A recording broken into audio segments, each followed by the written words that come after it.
ನಮಸ್ತೆ ಎಲ್ಲರಿಗೂ. ಇವತ್ತು ನೋಡಿ ನಾನು ಜ್ಯೋತಿರ್ಭೀಮೇಶ್ವರ ವ್ರತ ಮಾಡಿದ್ದೇನೆ. ಪೂಜೆ ಎಲ್ಲ ಮಾಡ್ಕೊಂಡಿದ್ದೇನೆ. ಅರ್ಚನೆ, ಪೂಜೆ ಮತ್ತು ತೆಂಗಿನಕಾಯಿಗಳನ್ನು ಒಡೆದು ಆ ಕಡೆ ಈ ಕಡೆ ಇಟ್ಟಿದ್ದೇನೆ. ಮತ್ತು ನೈವೇದ್ಯಕ್ಕೆ ನಮಗೆ ಆ ಸಮಯದಲ್ಲಿ ಏನಾಗುತ್ತೋ ಅದು ಮಾಡ್ಕೋಬೇಕಾಗುತ್ತೆ.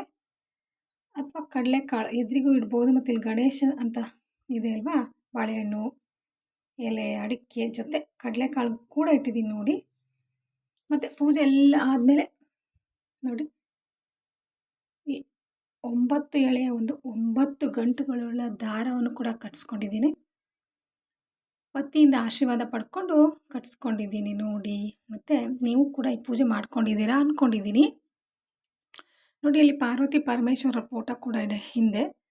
ಅದಕ್ಕೂ ಕೂಡ ಈ ಒಂದು ಹತ್ತಿ ಹಾರ ಮತ್ತು ಜ್ಯೋತಿರ್ಭೀಮೇಶ್ವರ, ಈ ಪಾರ್ವತಿ ಮತ್ತು ಪರಮೇಶ್ವರ ಇಬ್ಬರಿಗೂ ಕೂಡ ಈ ಹತ್ತಿ ಹಾರವನ್ನು ಹಾಕ್ಕೊಳ್ಬೇಕಾಗುತ್ತೆ. ಮತ್ತು ಯಾವ ಥರ ಹಣ್ಣುಗಳಿದ್ರು ಕೂಡ ಅವನು ಇಟ್ಕೊಳ್ಬೇಕಾಗುತ್ತೆ. ನಾನು ಮೊಸರನ್ನ ಮತ್ತು ಕಡಲೆಕಾಳು, ಈ ಹೆಸರುಬೇಳೆ ಉಂಡೆಯನ್ನು ತುಂಬ ಟೇಸ್ಟಿಯಾಗಿದೆ ಉಂಡೆ. ನೀವು ಒಂದು ಸಾರಿ ಮಾಡ್ಕೊಳ್ಳಿ, ವಿಡಿಯೋದಲ್ಲಿ ತೋರಿಸಿದ್ದೀನಿ ನೋಡಿ. ಇದಕ್ಕೆ ತುಪ್ಪದ ಉಂಡೆ ಅಂತ ಕೂಡ ಅನ್ಬೋದು, ಅಷ್ಟು ಚೆನ್ನಾಗಿದೆ. ಬಾಯಲ್ಲಿಟ್ಟರೆ ತುಪ್ಪ ತುಪ್ಪ ತುಪ್ಪ ಆ ಥರ ತುಪ್ಪದ ಉಂಡೆ ಅಂತಾರಲ್ವಾ, ಇದಕ್ಕೆ ಅಂತ ಅನ್ಸುತ್ತೆ, ಅಷ್ಟು ಚೆನ್ನಾಗಿದೆ. ಉಂಡೆ ಕೂಡ ನೀವು ಮಾಡ್ಕೊಳ್ಳಿ, ತಿನ್ಕೊಳ್ಳಿ.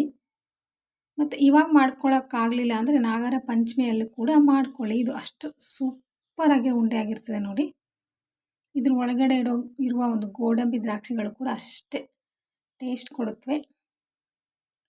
ಇದು ಹೆಸರು ಬೇಳೆ ಉಂಡೆ ಅಲ್ಲ, ಇದು ತುಪ್ಪದ ಉಂಡೆ ಅಂತಾರೆ. ಯಾರಿಗಾದ್ರೂ ಕೊಟ್ಟರೆ ಇದು ತುಪ್ಪದ ಉಂಡೆ ಅಂತಾರೆ. ಅಷ್ಟು ಚೆನ್ನಾಗಿದೆ. ನೀವು ಕೂಡ ಒಂದ್ಸರಿ ಮಾಡ್ಕೊಳ್ಳಿ, ಓಕೆನಾ? ಮತ್ತು ಇಲ್ಲಿ ನೋಡಿ, ಜ್ಯೋತಿರ್ಭೀಮೇಶ್ವರ ವ್ರತದಲ್ಲಿ ಒಂದು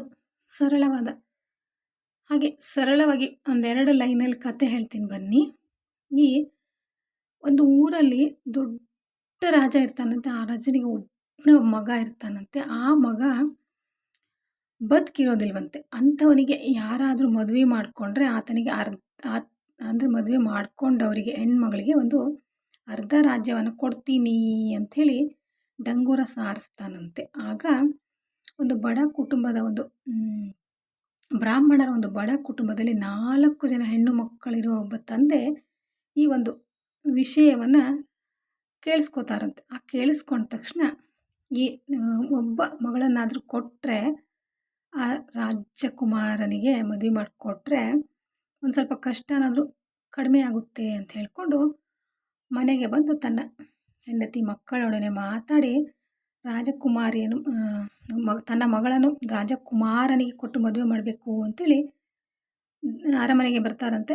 ಆವಾಗ ಮದುವೆ ಎಲ್ಲ ಮಾಡಿದ ತಕ್ಷಣವೇ ಆವತ್ತಿನ ದಿನ ರಾತ್ರಿ ಅಮಾವಾಸ್ಯೆಯ ಕಪ್ಪು ಕತ್ತಲೆ ಆಗಿರ್ತದಂತೆ. ಆಗ ಎಲ್ಲರೂ ಹೋಗಿ ಆ ರಾಜಕುಮಾರ ಮತ್ತು ಈ ಮದುವೆಯಾದ ಹೆಣ್ಣು ಮಗಳನ್ನು ಇಬ್ಬರನ್ನೇ ಆ ಒಂದು ಸ್ಥಳಕ್ಕೆ, ಅಂದರೆ ಮಗ ಬದುಕಿರೋದಿಲ್ಲ ಅಲ್ವಾ ರಾಜಕುಮಾರನ ಮಗ, ಅಂಥವ್ರನ್ನ ಎಲ್ಲಿ ಕರ್ಕೊಂಡು ಹೋಗ್ತಾರೆ ಅಂತ ಗೊತ್ತಲ್ವಾ, ಅಲ್ಲಿ ಹೋಗ್ಬಿಟ್ಬಿಟ್ಟು ಬಂದಿರ್ತಾರಂತೆ ಅಂಥ ಸ್ಥಳದಲ್ಲಿ.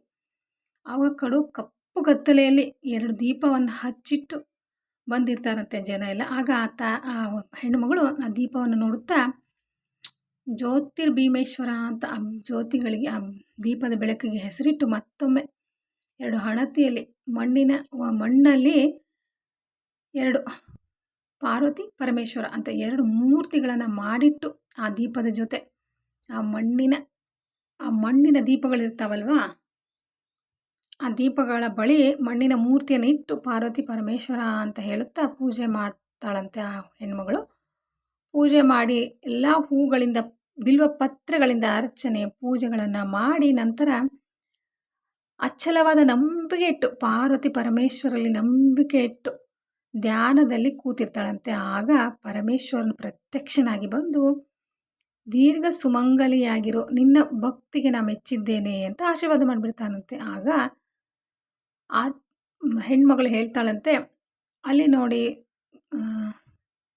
ನೋಡಿ ಅಂತ ತನ್ನ ಗಂಡನನ್ನು ತೋರಿಸಿದಾಗ ಆಗ ಪರಮೇಶ್ವರ ಹೇಳ್ತಾನಂತೆ, ನೀನು ನಿನ್ನ ಗಂಡನನ್ನು ಕೂಗು, ಅವನು ಎದ್ದು ಬರ್ತಾನೆ ಅಂತ ಹೇಳ್ತಾನಂತೆ ಪರಮೇಶ್ವರ.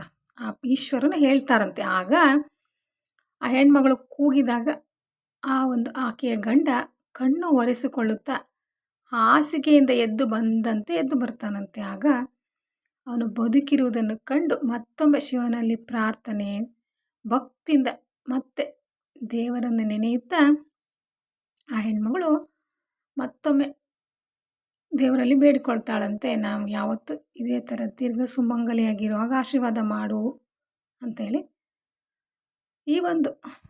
ಆ ಒಂದು ಸಮಯದಿಂದ ಇಲ್ಲಿಯವರೆಗೂ ಕೂಡ ಪ್ರಪಂಚದಾದ್ಯಂತ ಎಲ್ಲ ಹೆಣ್ಣು ಮಕ್ಕಳು ತಮ್ಮ ಪತಿಯ ಆಯಸ್ಸಿಗೋಸ್ಕರ ಈ ಪತಿ ಸಂಜೀವಿನಿ ಎನ್ನುವಂತಹ ಒಂದು ಜ್ಯೋತಿರ್ಭೀಮೇಶ್ವರ ವ್ರತವನ್ನು ಮಾಡ್ಕೊಳ್ತಾರೆ ನೋಡಿ. ಎಲ್ಲರೂ ನೀವು ಮಾಡ್ಕೊಂಡಿದ್ದೀರಾ ಅಂದ್ಕೊಂಡಿದ್ದೀನಿ. ಆ ಜ್ಯೋತಿರ್ಭೀಮೇಶ್ವರ ಎಲ್ಲರಿಗೂ ಒಳ್ಳೆಯದನ್ನೇ ಮಾಡಲಿ. ಓಕೆ, ಬಾಯ್.